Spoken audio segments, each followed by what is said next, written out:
Dobrodošli u još jednu epizodu CrowOpsa.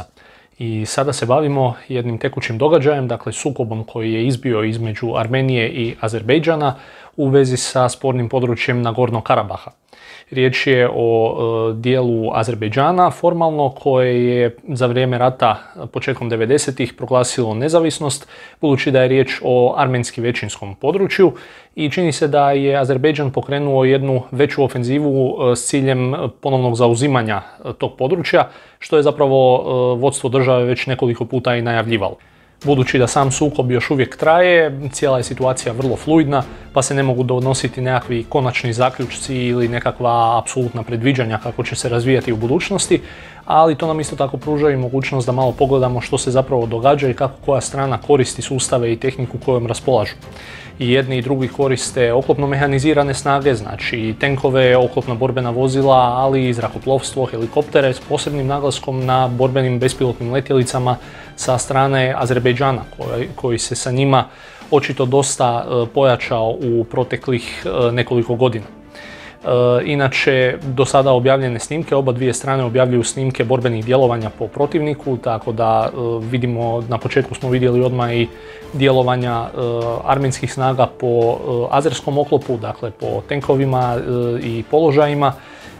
Korištenjem protuoklopnih vođenih raketnih sustava vidimo pogodke, vidimo dakle da su ti tenkovi uglavnom opremljeni sa eksplozivno-reaktivnim oklopom i u većini slučajeva nije došlo do nekog katastrofalnog zapaljenja streljiva unutar samog tenka i općenito protuoklopni vođeni raketni sustavi su vrlo dobro sredstvo, osim što su se dokazali u Siriji i Libiji, izuzetno su korisni u ovakvom gorskom terenu koji zapravo i nije toliko naklonjen oklopno mehaniziranim snagama.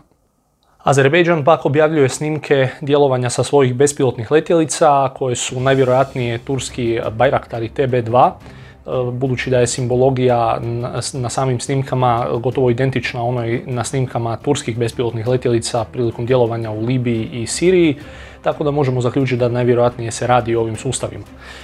Korištenje borbenih bespilotnih letjelica se pokazalo kao odlučujuća prevaga i u Siriji i u Libiji u posljednjim mjesecima, a pokazuje se i od izuzetne važnosti u ovom sukobu sada.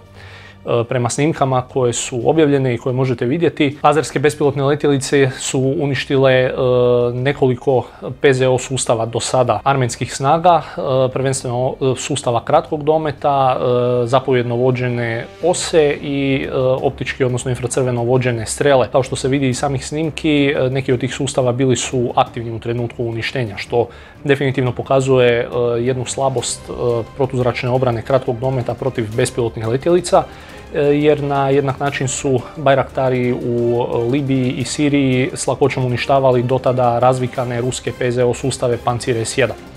Dakle, slabost protuzračne obrane na naoružane bespilotne letjelice definitivno je opet potvrđena u ovom sukobu i svakako je jedna lekcija koju bi jako dobro trebala proučiti i hrvatska vojska.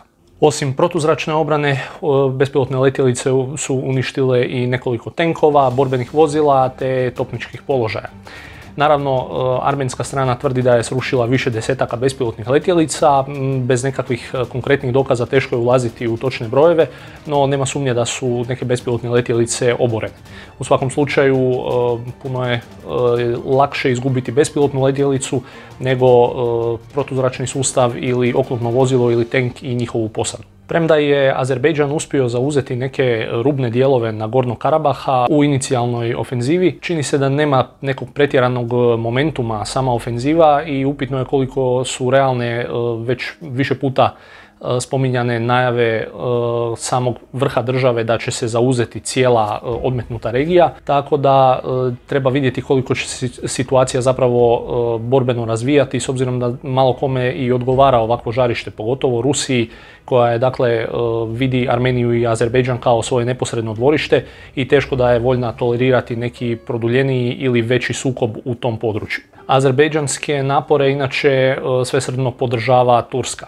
Armenske snage se, osim na oklopno mehanizirane formacije, mogu uvelike oslanjati upravo na ta protuoklopna sredstva koja koriste za kontriranje azerskom oklopu, što je vrlo važno zbog ujednačavanja nerazmjera snaga između Azerbejdžana i Armenije. Naime, Armenija ima znatno manju vojsku i znatno manji vojni proračun od Azerbejdžana, nekakvih 600 milijuna dolara, nasuprot gotovo 2 milijarde dolara koliko Azerbejdžan ulaže u vlastite oružane snage. Takva veća izdvajanja naravno omogućavaju mu nabavu sofisticiranije tehnologije, održavanje znatno veće vojske i posljedice koje to imaju za vođenje samog sukoba, prvenstveno korištenje tih borbenih bespilotnih letjelica. Važan čimbenik je i strateško oružje. Obje strane raspolažu sa balističkim projektilima kratkog dometa. Tako je Azerbejdžan nedavno nabavio balističke rakete LORA od Izraela koje imaju maksimalni domet od nekakvih 400 km, dok je Armenija naoružana sa ruskim sustavima Iskander-E kvazibalističkih projektila kojima je domet otprilike 280 do možda 300 km. Uz to obje strane raspolažu i sa starijim balističkim sustavima preostalih još iz sovjetskih vremena, kao što su OTR-21 Točka i R-17 Elbrus, odnosno popularni Scud. S obzirom na bliske udaljenosti između samih država, pokrivenost protivničkog teritorija je značajna, tako da se mogu gađati strateški ciljevi, kako oni vojni, tako potencijalno i civilni. Pa možemo čak reći da postoji jedna svojevrsna ravnoteža konvencionalnog, neću reći uzajamno zajamčenog uništenja, ali uzajamno zajamčene značajne štete. Armenija je već zaprijetila da je spremna koristiti Iskandere. Što se tiče samih oružanih snaga, Azerbejdžan ima znatno veći vojni proračun, kao što sam već spomenuo, što omogućava znatno veće aktivne snage od oko 66.000 ljudi, a može se računati i na pričuvu od čak 300.000 ljudi. Vojska je strukturirana oko 5 korpusa koji na raspolaganju imaju 23 oklopno mehanizirane brigade, kao i pripadajuće brigade i pukovnije potpore kao što su topništvo, samovozni višecjevni lanceri raketa, logistika, potpora itd. Oklopne i mehanizirane snage su značajne sa više stotina oklopnih sredstava i premda je glavni bojni tenk i dalje T-72, nabavljeno je i 100 novih ruskih T-90S tenkova, što definitivno daje i kvantitativnu i kvalitativnu prednost nad armenskim oklopno mehaniziranim postrojbama.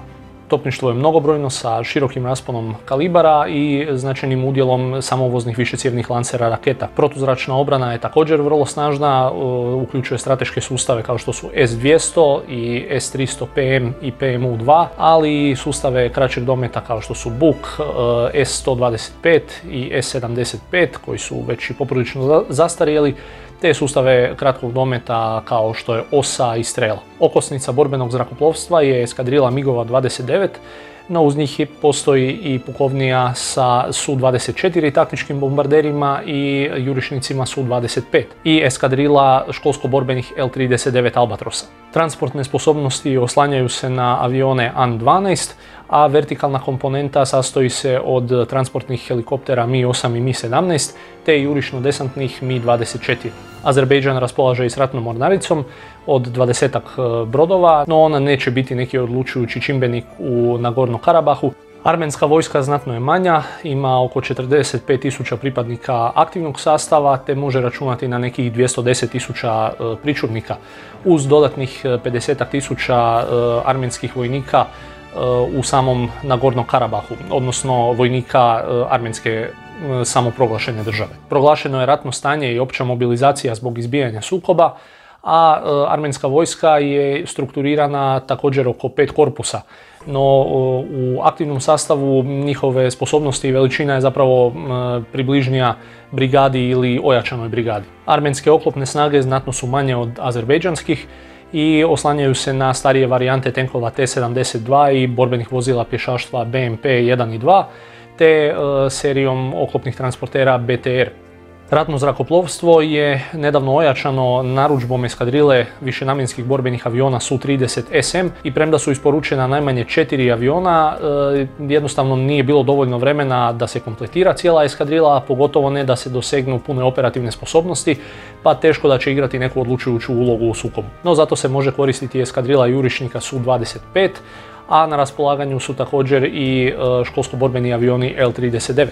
Vertikalna komponenta oslonjena je na 20-ak Mi-8 i Mi-24 helikoptera, a protuzračna obrana sastoji se od nešto starijih sustava S-300 PT i PS, te sustava srednjeg dometa kao što je Buk i Kub i nizom kratkodometnih strijela, OSA, No važno je napomenuti da Rusija ima vojnu bazu u Armeniji sa 3300 ljudi koja raspolaže s jednom oklopno mehaniziranom brigadom, eskadrilom helikoptera Mi-24 i Mi-8, zatim eskadrilom borbenih aviona MiG-29 te protuzračnim sustavima Kub i S-300V. S obzirom na to koja oprema se koristi i s azerske i armenske i ruske strane, jasno je da postoji popriličan potencijal, odnosno rizik od prijateljske vatre. Cijela situacija djeluje vrlo ozbiljno, no za sad se jednostavno čini da Azerbejdžan ipak nema toliki momentum da bi išao u potpuno zauzimanje Nagornog Karabaha. Tako da je moguće da se ovaj sukob na kraju razriješi kao i brojni prijašnji sa povlačenjem na prijašnju liniju razdvajanja, odnosno na status quo. Recite mi svakako u komentarima što vi mislite kako će se situacija dalje razvijati.